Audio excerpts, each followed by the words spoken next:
오늘 IT 쪽에서 또 큰 뉴스가 하나 나왔죠. 이 기업 사냥꾼으로 불리는 칼 아이컨이 애플에 1,500억 달러에 달하는 자사주 매입을 촉구를 했습니다. 이게 어떤 의미를 갖고 있는지 일단 좀 분석을 해볼 텐데요. CNBC가 칼 아이컨과 전화 인터뷰를 가졌습니다. 내용 들어보시겠습니다.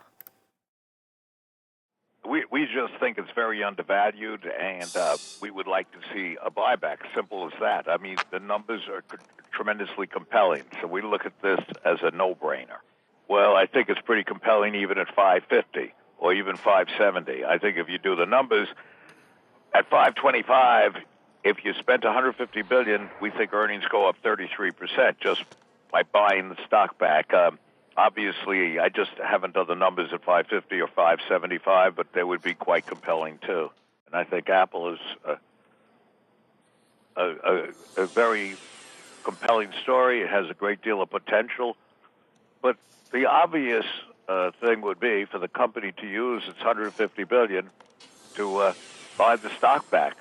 I mean, you know, shareholders didn't buy the company. If they wanted to buy a bank, they could have bought a bank. So you don't keep 150 billion around. But even if you do keep it, the simple way to get around the repatriation is to borrow money. 자, 칼 아이컨의 애플에 대한 공격이라고 표현을 해야 될지 잘 모르겠습니다만 이거 신 대표님 어떻게 해석하고 계십니까? 예, 저는 이제 그 기업 성장성에 이제 칼 아이컨이 애플의 그 향후 성장성의 상당 부분 의문을 품고 있다라는 그런 식의 해석이 실질적으로 직접적으로 그런 그 성장성 모멘텀을 가진 얘기가 아니라 자사주 매입하라는 쪽으로 다소간 좀 돌려서 얘기하지 않았나 이렇게 생각이 듭니다. 그 행간을 저희들이 잘 읽어야 될 것 같은데요. 과거 삼성전자에도 외국인 투자자들이 자사주 매입하라는 어떤 그 압력 상당히 많았던 기간이 있었습니다. 그 부분 2009년, 10년 정도로 기억을 하고 있는데요. 삼성전자 결국은 ROE로 표현이 되는 부분이 되겠습니다. 자기 자본 이익률 ROE인데요. 자기 자본 이익률이 삼성전자 2010년에 약 한 20% 내외의 아주 긍정적인 ROE를 가지고 있었습니다. 하지만 지금 현재 ROE 15% 내외로 떨어졌죠. ROE가 하락을 하면 당연히 성장성이 멈추게 되면서 주식에 대한 모멘텀 떨어질 수밖에 없는 그런 상황입니다. 이 부분 주식의 어떤 그 가치를 증대시키기 위해서 자사주를 매입을 하면서 ROE를 증대시킬 수 있는 그런 다른 회계적인 방법을 지금 찾고 있다라고 해석이 됩니다. 네. 자, 애플 주가 움직임도 좀 궁금한데 최 기자 혹시 준비되어 있습니까? 네, 잠시만 제가 찾아보겠습니다. 예, 그 전에 제가 이제 또 ROE 지금 성장 모멘텀 관련해서 이제 최 기자 저 하는 동안 말씀을 좀 드려보면요. 자사주 매입을 하게 되면 ROE가 증가가 됩니다. 지금 현재 애플 컴퓨터의 ROE 43% 정도입니다. 삼성전자의 ROE 15%고요.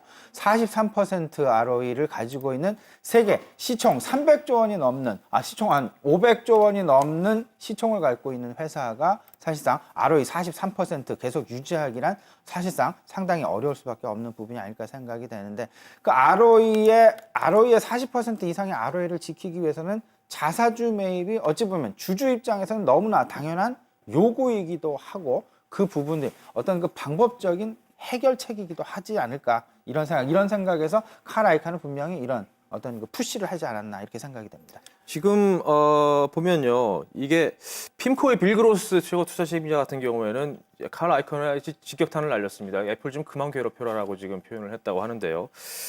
칼 아이컨은 반면에 애플의 주가는 지금 매우 저평가돼 있다. 그래서 주가를 끌어올려야 된다라고 얘기를 했습니다.